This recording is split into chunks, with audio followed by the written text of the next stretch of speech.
Hello and welcome back to the Book Marketing Tips and Author Success Podcast. And I want to give a shout out to some of our latest reviews on Amazon. Listen to me. I had Amazon on the brain because we're talking about multiple formats of a book today. On iTunes, we got some great new reviews there. We always appreciate reviews wherever you listen to podcasts. So today we are talking about, and this is going to sound a little boring, and I promise you it's not, why you have to have multiple formats of your book. This is a conversation that comes up on pretty much every single call that I do with an author.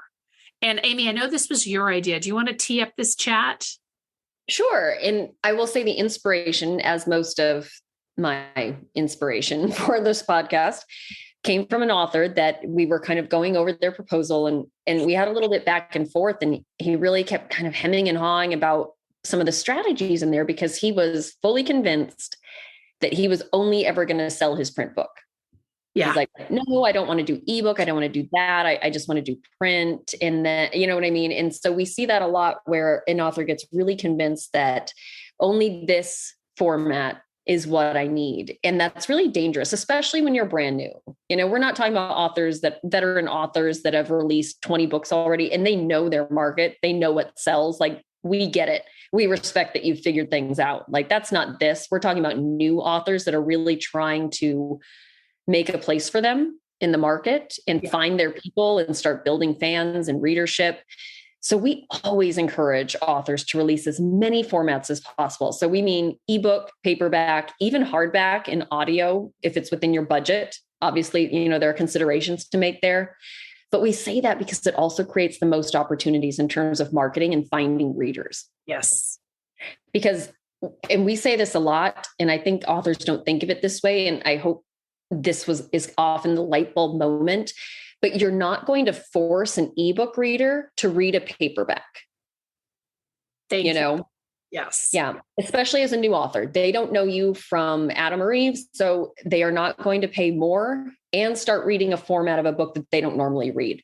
And same goes the other way. If you only release a paperback, you are not going to, if you only release an ebook, if you have somebody that insists they love holding a book in their hands, they're not all of a sudden going to download the Kindle app just to get your book by an unknown author. You know what I mean? It just doesn't work that way.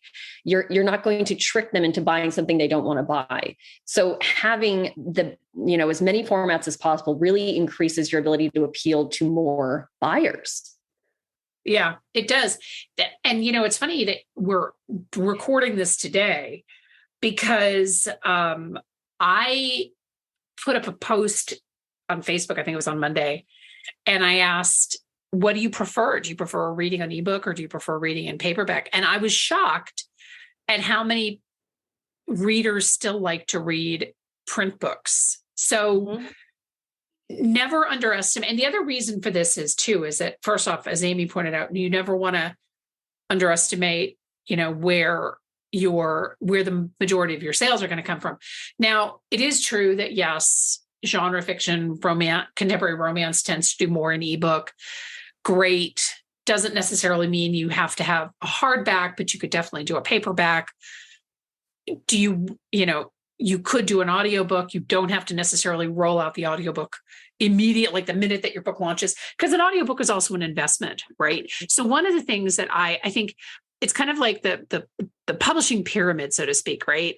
Release your ebook, release a paperback book, have plans to release maybe a large print book, maybe an audiobook down the road.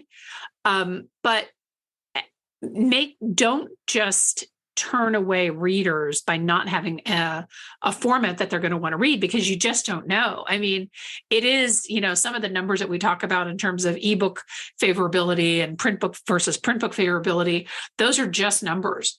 But, the pandemic certainly changed a lot of people's reading preferences as well, because Amazon prioritized other stuff over books, shipping out books. So I know books were delayed, which turned a lot of parents into ebook readers, even for their kids. So don't ever underestimate, what your reader is going to gravitate to.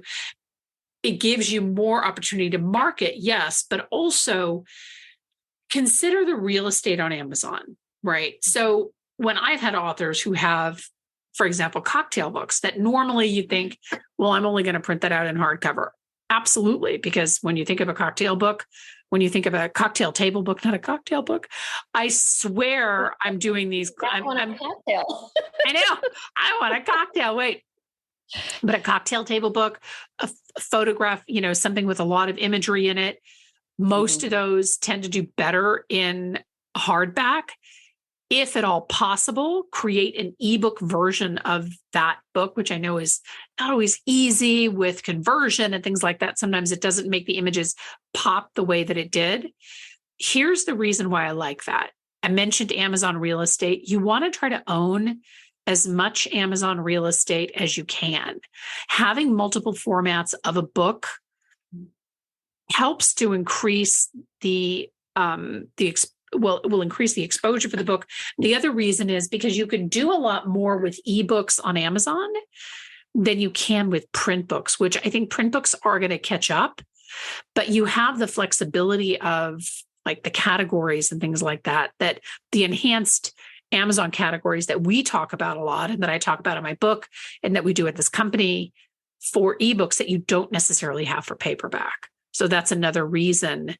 That's another reason to definitely want to do it. Large print, we had a whole entire we did a whole entire podcast on large print. So many times authors forget about large print, but libraries in particular really love large print books. And, so with some of the comments on the post that I did on books, one gal said, I have to read ebooks because there aren't enough large print books and, my eyesight is not great. So that's something to consider too. Right. And, the long-term benefit of having multiple options and multiple formats, Penny, when we brainstorm with clients about special promotions that they can do, for their long-term marketing. Yeah. So you may think like, oh, they're only, my people are only going to read in ebook. That's just what people, my genre reads. But don't underestimate the power of doing a giveaway or a promotion with a signed paperback, and vice versa. When it comes to pitching, Penny and I have worked with a number of authors that their hardcover book, just because of the type of book that it is, was very expensive to produce. We do that. That's a lot with cookbooks, things like that. And it gets really expensive to do media outreach if you're just giving everybody a free book that shows the slightest interest. So we will sometimes pitch media starting with a really gorgeous digital file, just to kind of whet their appetite, to give people a preview and something that they can get into instantly without waiting for. And then we'll still get a request for a print book down the road for people that are, really invested in taking a closer look at the book. But, think about those opportunities as well of what you can do with different editions that aren't always, different formats, that are harder to pull off or perhaps more expensive with one version or the other. Yeah, because you can also, every time. So let's say, for example, you release the ebook and the paperback book, and then maybe around the holidays, you decide, I think I'm going to release a hardcover version of this, or I'm going to release the audiobook. That is now a renewed opportunity to market the book, because now you have a brand new edition of the book that you published maybe even 6 months or a year ago. So there are opportunities. And that's part of the reason why I mentioned you want to pace yourself when it comes to releasing these editions. They don't have to hit Amazon on day one. But I would definitely, I would never launch a book with anything less than a paperback and an ebook for sure. Bottom line. Yep. The large print, huh? Oh yeah. Sorry, Penny. I was just going to say it. And to your point about pacing it out, do your research so you know what to expect. And you can do some competitive comparisons for pricing and things like that. Because we have clients that run into that problem too, that all of a sudden they didn't realize that this type of book is going to be this expensive and all of, you know what I mean? So the sooner you start researching those options, the easier it'll be to make a decision and kind of pull the trigger when the timing's right. Yeah, exactly. But multiple formats of your book gives your book more of an opportunity to succeed, but also will really help to appeal to new and different markets. So definitely consider it. As we said, some of them can be more expensive, especially if you have lots of imagery in an ebook and things like that. It's not easy. My books have some imagery in it in terms of just kind of screenshots of walking people through things. So I know how difficult that can be, but I would never release my book in one format ever. Sometimes in some cases, audiobooks are hard, if not impossible. With mine, they're a little bit impossible because I have all these screenshots, but certainly ebook, paperback, and hardback at some point is definitely on the agenda. So I hope that this has been helpful. I know it's a little bit shorter. We got away, we talked a little bit about getting away from doing some of the mini-sodes and just dropping all of our episodes on Friday. So speaking of formats, we hope that you like the new format for the show. We'd love to get your feedback. info@amarketingexpert with show ideas, show feedback, and reviews wherever you listen to podcasts. Thank you so much for tuning in. Bye-bye.